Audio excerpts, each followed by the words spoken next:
안녕하세요, 정치자 여러분. 오늘 저희는 여러분께서 보내주신 아주 특별한, 어쩌면 좀 논쟁적일 수 있는 그런 자료인데요.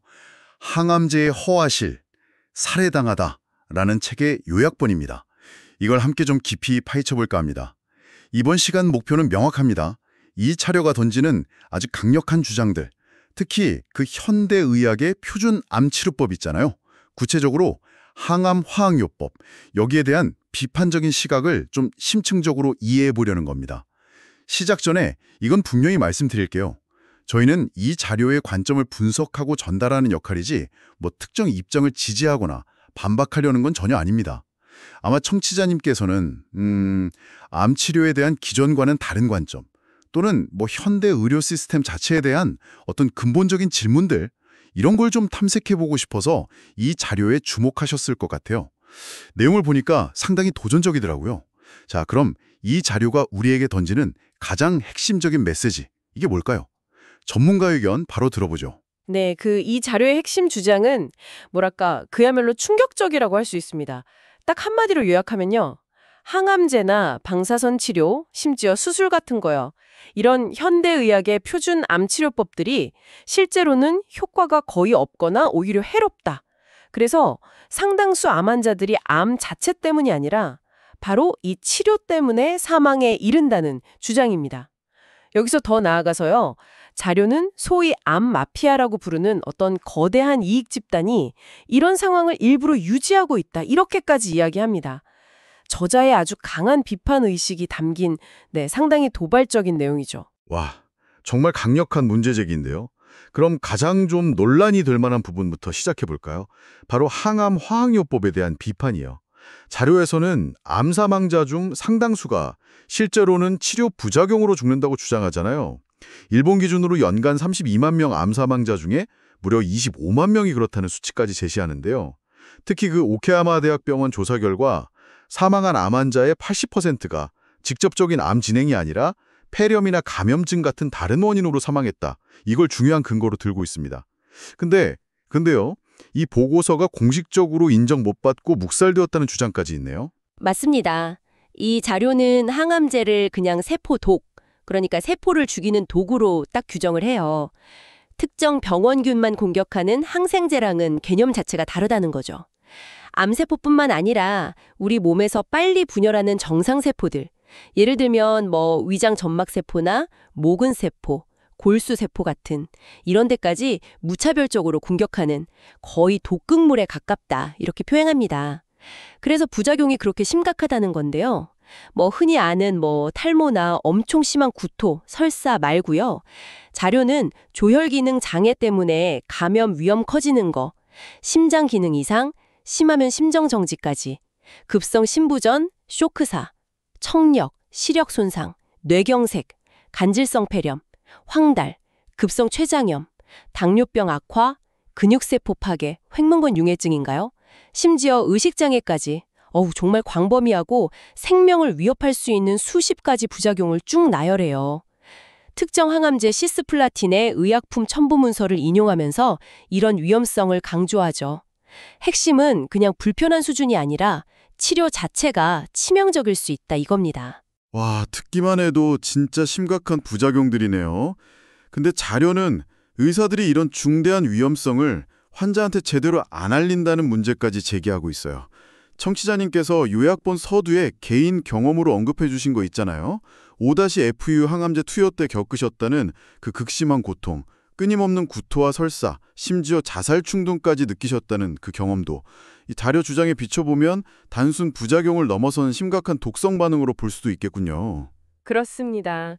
그리고 이게 단순히 부작용 문제만은 아니고요. 항암제의 효과 자체에 대해서도 아주 근본적인 의문을 제기합니다.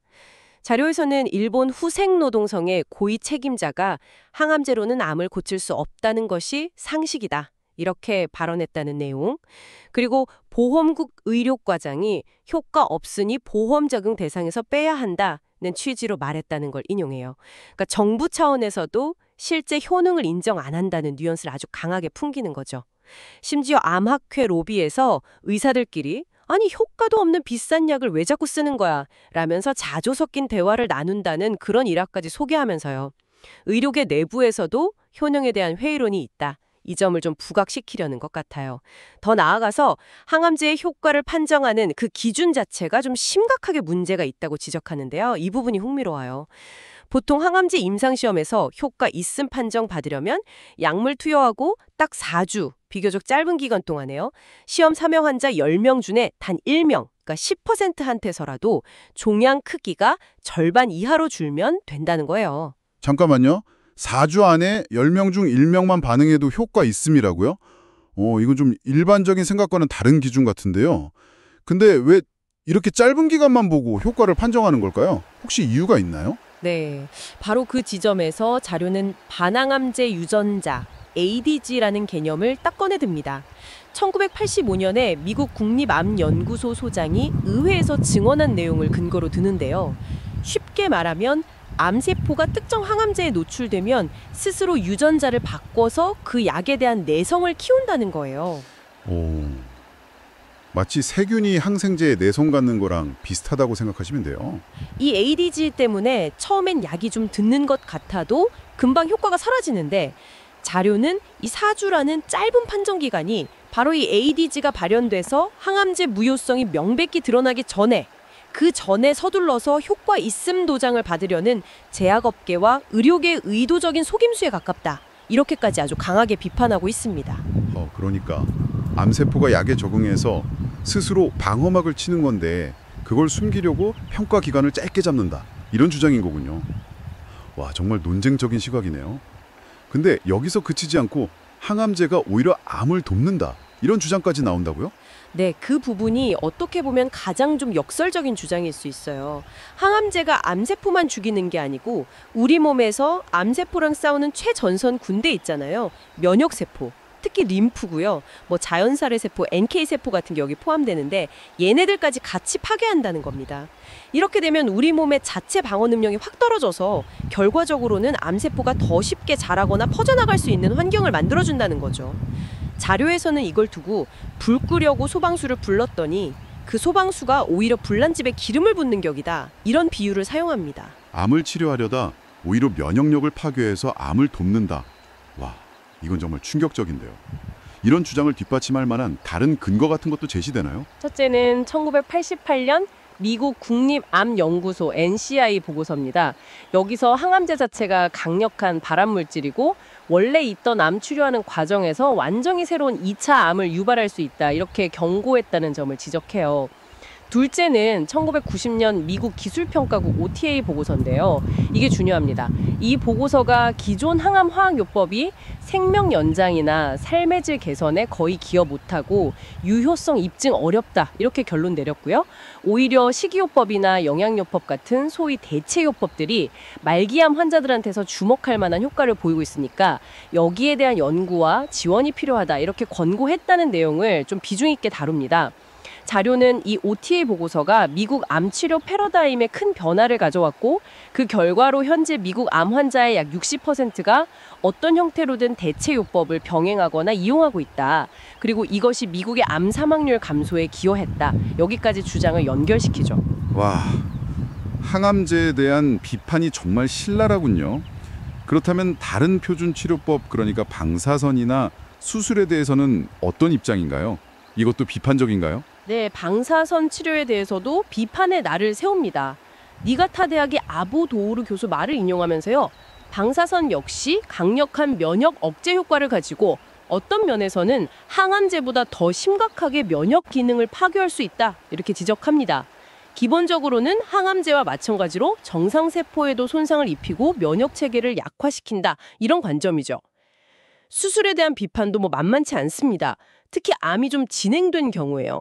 눈에 보이는 암덩어리를 제거한다고 해도 이미 미세하게 온몸으로 퍼져나갔을 수 있는 암세포까지 수술로 완벽하게 제거하는 건 사실상 불가능하다. 이른바 근치 수술의 허구, 이걸 주장하는 거죠. 오히려 암의 전이를 촉진하거나 수술 자체가 환자 체력을 급격히 떨어뜨리고 삶의 질, QOL을 심각하게 저하시킨다. 때로는 불필요한 수술 때문에 생명을 단축시키는 그런 안타까운 경우도 많다고 비판합니다. 병원에서 최선을 다해 치료받다가 결국 사망하고 거기다 막대한 치료비까지 내야 하는 상황을 이 자료는 아주 극단적인 비유를 써요. 마치 집에 든 강도한테 살해당하고 가진 돈까지 몽땅 빼앗기는 것과 같다. 이렇게 표현하면서 현대 의료 시스템에 대한 깊은 불신과 분노를 드러냅니다. 비유가 정말 강력하네요. 그렇다면 이 자료는 왜 이런 문제들이 생긴다고 보는 걸까요?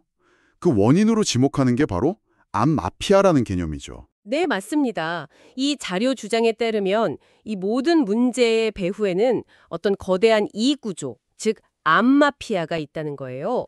국가기관, 거대 제약회사, 대형 병원, 그리고 일부 의사들이 서로 결탁해서 암을 일종의 황금알을 낳는 거위처럼 취급하면서 막대한 이익을 챙기고 있다. 이런 주장입니다.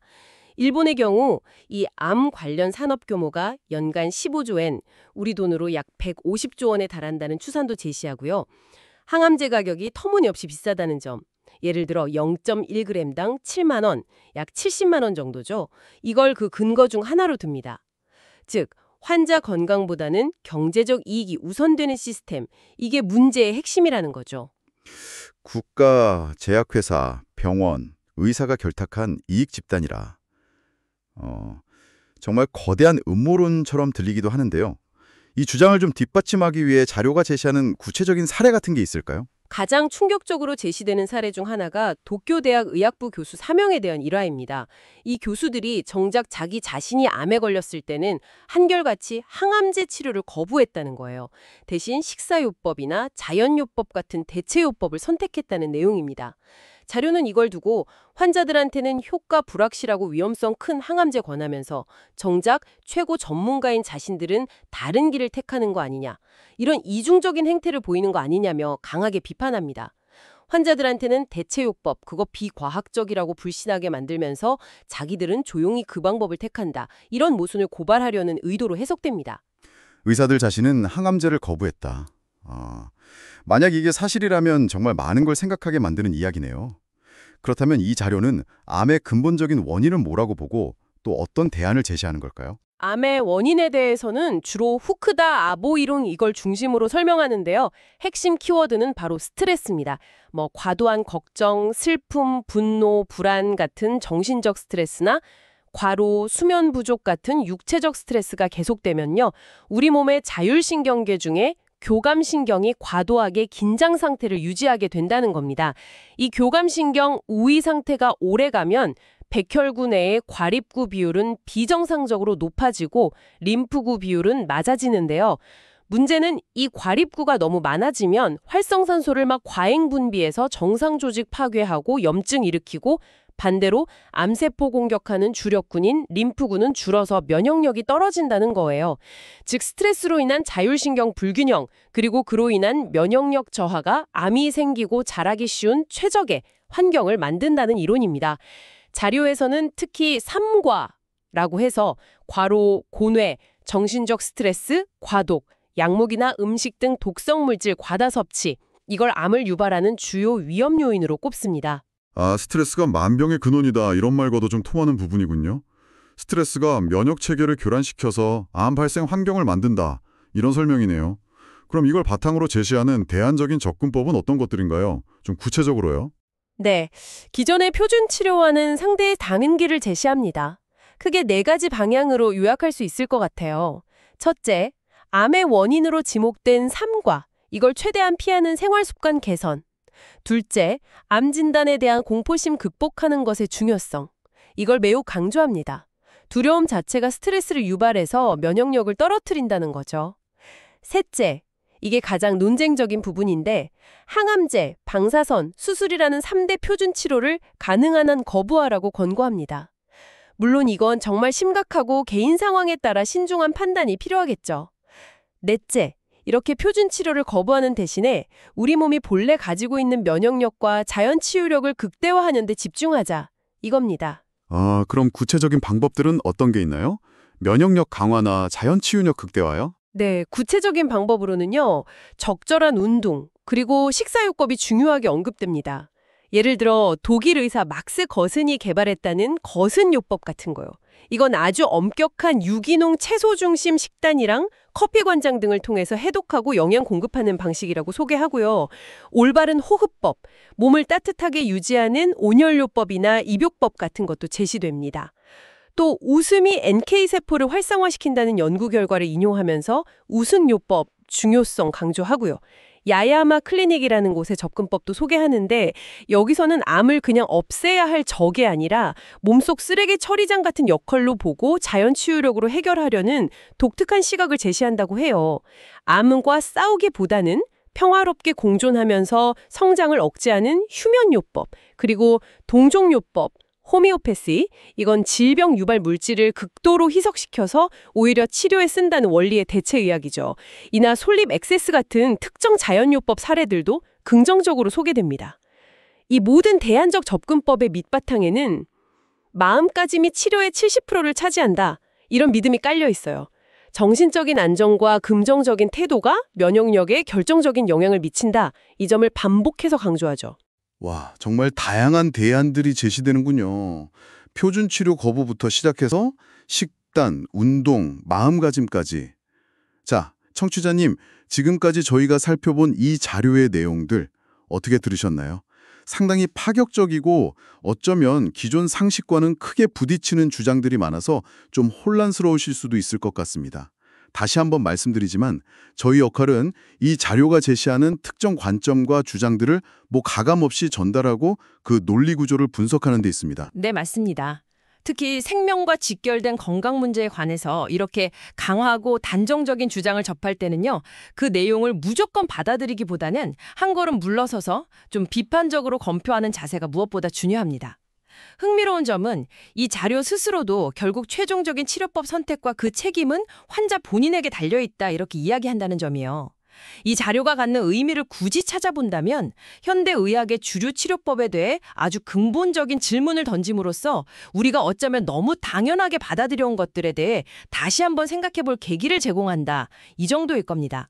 특히 우리 몸이 가진 자연 치유력과 생활 습관의 중요성을 극단적으로 강조하는 부분은 치료법 선택에 있어서 또 다른 관점을 제시한다는 의미는 있겠죠. 네, 오늘 저희가 함께 깊이 파고든 항암제의 허와실, 살해당하다, 요약본의 핵심 내용을 다시 한번 정리해 보겠습니다. 첫째, 항암제, 방사선, 수술이라는 현대의학의 3대 암 치료법의 실제 효과와 안전성에 대한 아주 깊은 회의감과 신랄한 비판이 있었고요. 둘째, 소위 암 마피아로 불리는 이익 집단이 의료 시스템을 왜곡하고 있을 가능성을 제기했습니다. 셋째, 암의 주요 원인으로 과도한 스트레스와 그로 인한 면역력 저하를 지목하는 독특한 시각을 제시했고요. 마지막으로 면역력 강화와 생활습관 개선을 중심으로 하는 다양한 대체요법들을 매우 긍정적으로, 때로는 표준 치료의 대안으로 강력하게 옹호하는 그런 입장을 보였습니다. 자, 이제 마지막으로 청취자님께 하나의 질문을 던지면서 마무리할까 합니다. 이 자료는 기존의 암치료 패러다임 자체에 정면으로 도전하면서 우리가 표준이라고 믿어왔던 것들에 대해 근본적인 의문을 제기하라고 아주 강력하게 촉구합니다. 여기서 파생되는 질문은 이겁니다. 만약에, 정말 만약에요, 이 자료의 주장처럼 기존 치료법이 우리가 아는 것보다 더 심각한 해를 끼치고 있고 효과적인 대안적 접근법들이 어떤 이유에서든 제대로 평가받지 못하거나 억압되고 있다면, 그렇다면 우리는 심각한 질병이라는 현실 앞에서 어떤 수준의 근거를 가지고 기존의 의학적 조언에 의문을 제기하거나 대안을 탐색해야 할까요?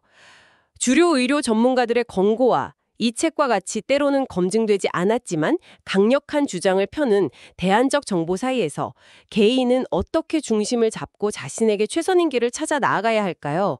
이 자료가 던진 정보들을 바탕으로 우리 각자가 스스로 답을 찾아야 할 좀 무겁고도 중요한 질문이 아닐까 싶습니다. 오늘 정말 흥미로우면서도 동시에 많은 고민거리를 안겨주는 이 자료를 통해서 깊이 있는 탐구를 진행할 수 있도록 귀한 자료를 공유해 주신 청취자님께 진심으로 감사드립니다.